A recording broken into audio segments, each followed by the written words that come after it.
Сәлем достар. Олы қақпашылар қай жасқа дейін ойнаған, білесің бе? Икер Касильяс, Испания. Реал Мадридтік аты аңызға айналған қақпашысы. Мансабын Портуда денсаулығына байланысты аяқтады.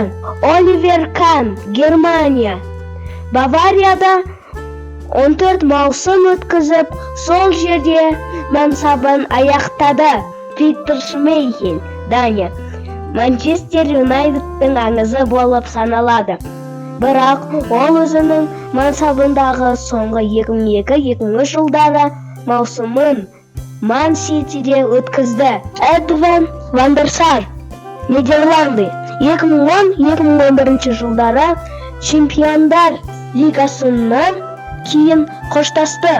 Онда оның Манчестер Юнайтед Барселонадан 1-3 есебімен жеңіліп қалды. Мишель Брюдо, Бельгия. 1994 жылы әлем чемпионатының үздік қақпашысы ақш-тағы турнирден кейін Микеленен Бенфикаға ауысты. Лев Яшин, кеңес футбол тарихындағы ең үздік қақпашы. Тек Динамо сапында ойнады. Дида, Бразилия. 2000 жылдардың ең үздік қақпашыларының бірі. Диданың мансабындағы басты клубы Милан болды. Футболдан тек 2015 жылы кетті. Дино Дзофф, Италия. 40 жасында Дзофф 1982 жылы әлем чемпионаты құрамасымен ұлттық құрамада жеңіске жетті.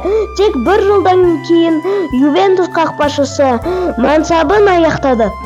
Джанлуиджи Буффон, Италия. 2006 жылға әлем чемпионы Англия. Шилтон мансабын 1966 жылы бастап 1997 жылы аяқтады. Сол маусымда Лейтон Ориент үшін 9 ойын өткізді. 43 жастан кейін британдық алаңға жиі шықпады.